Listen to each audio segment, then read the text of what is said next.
Hi everyone, I'm Shelly from There's No Place Like Home at redheadmom8.wordpress.com. Today I'm going to talk about another touchy subject, one that I know a lot of people are not going to like, but I'm getting used to that, so I'm going to do it anyway because it's something that really needs to be said. Christian children need a Christian education.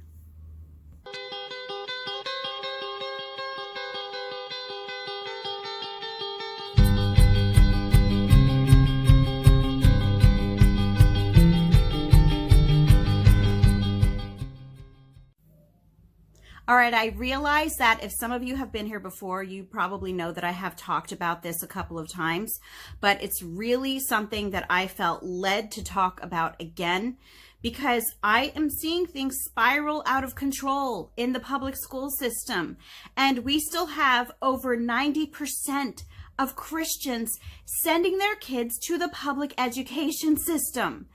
And first of all, let me just say that the public education system was never instituted to reinforce Christianity. In fact, some of the founding fathers of the public education system were secular humanists. They even signed the Humanist Manifesto. And it has always been the intention of the public school system to get the Christian religion away from the kids. And I have two quotes that I just want to read to you really quickly so that you understand that this is the truth. First, we have this: public education is the parochial education of scientific humanism. That quote is by Joel Burnett. He was a signer of the Humanist Manifesto, and he was an architect of the American education system. I've got another quote here for you today. Our schools may not teach Johnny to read properly, but the fact that Johnny is in school until he is 16 tends to lean toward the elimination of religious superstition. That was by Paul Blanchard. He was another signer of the Humanist Manifesto and another architect of the American education system. I could give you quote after quote after quote like this, and I actually did talk about some different quotes in some other videos that I have made. But I just wanted to really bring it home to you that the public education system is anti-Christian. And, you know, years ago, decades ago, you can kind of understand how some parents might have been a little bit confused about that and might not have realized it, because decades ago, schools were not like they are today. Yes, they always had the same purpose. Yes, they always had the foundation, but it was not so blatantly out in the open as it is today.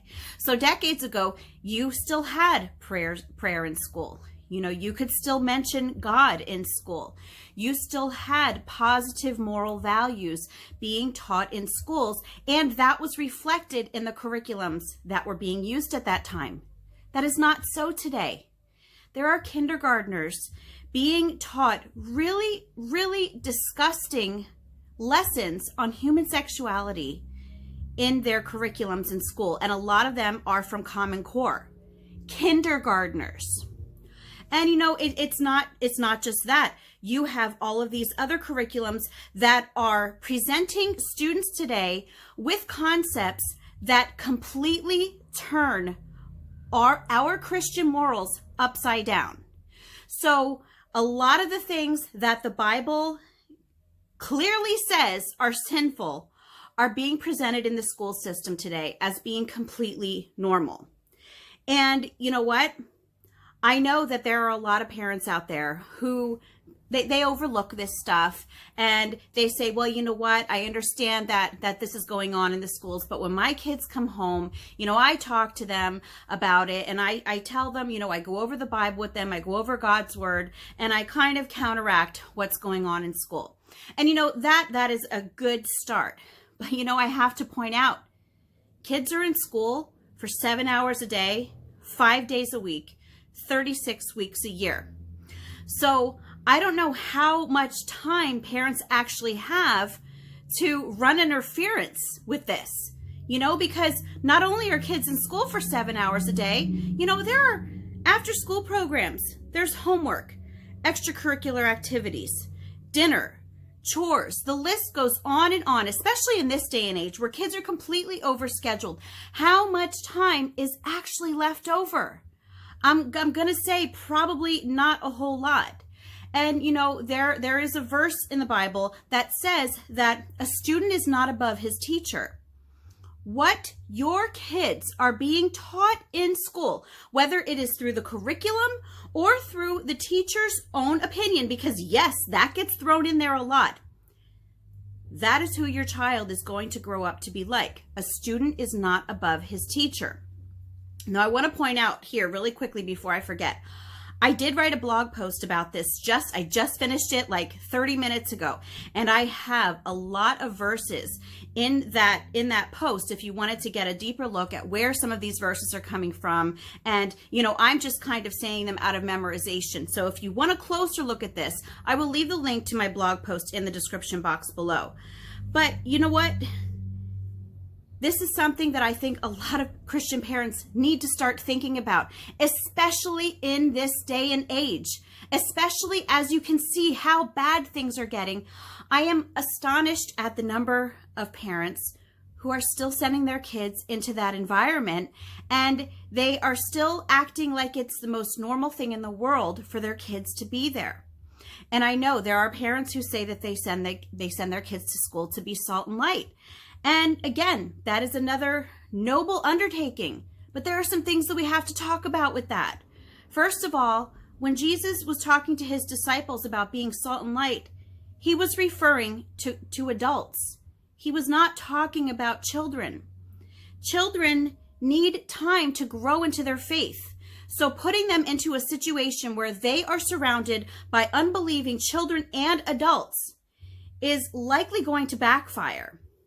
This is by Cal Thomas, and here's what he has to say. I've heard all the rationalizations all my life, you know.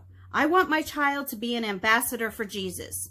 I'm all for ambassadors, but I've never met any that are 8 or 10 years old. And isn't that the truth?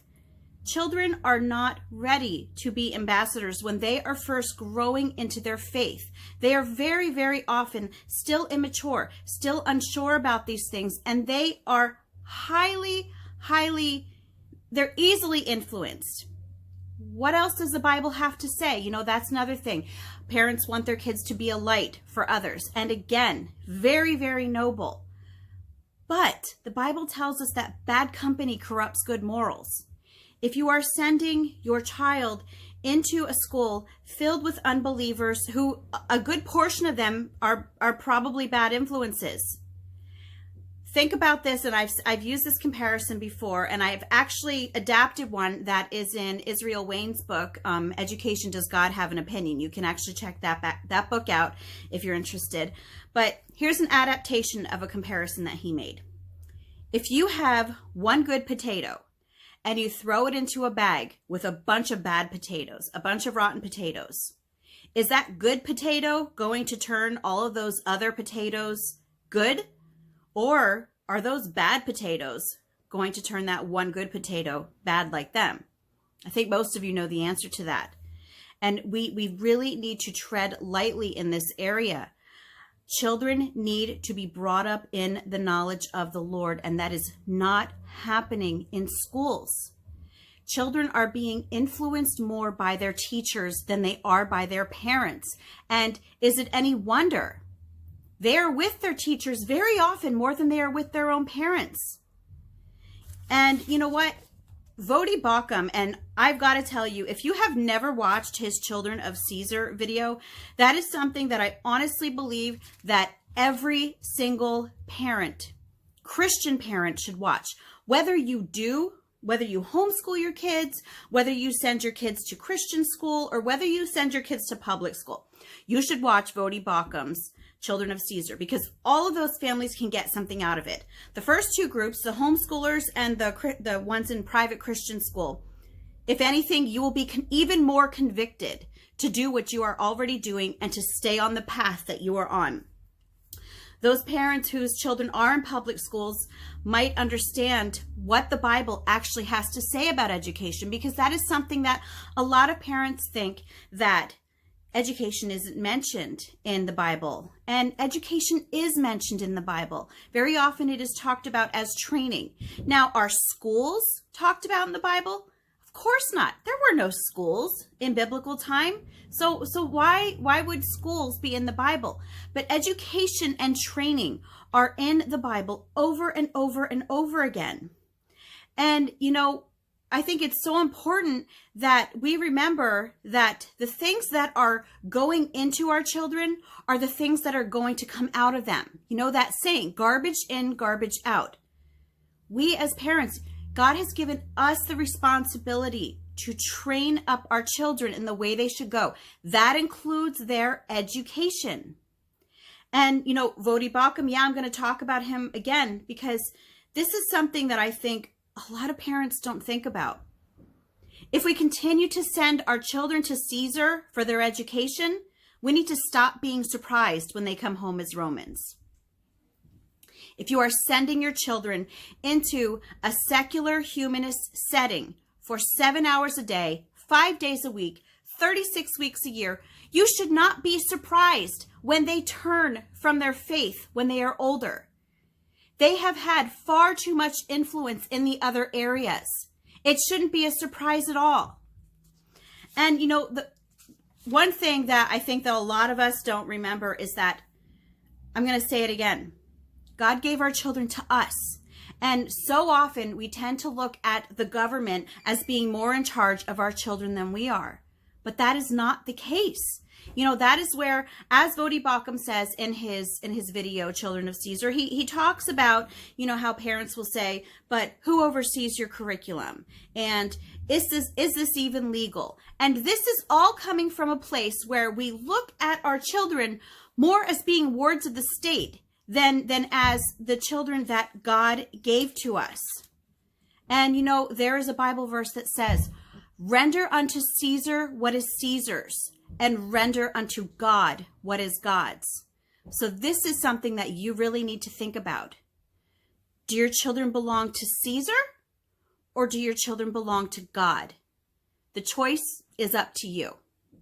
Anyway, that's all that I have for you today. If you like this video, give it a thumbs up. If you haven't subscribed yet and would like to hear more of what I have to say, I would love if you would do that. If you have any questions or comments, you can leave one over on Instagram. I will leave the link in the description box because YouTube still hasn't turned my comments back on. They probably never will.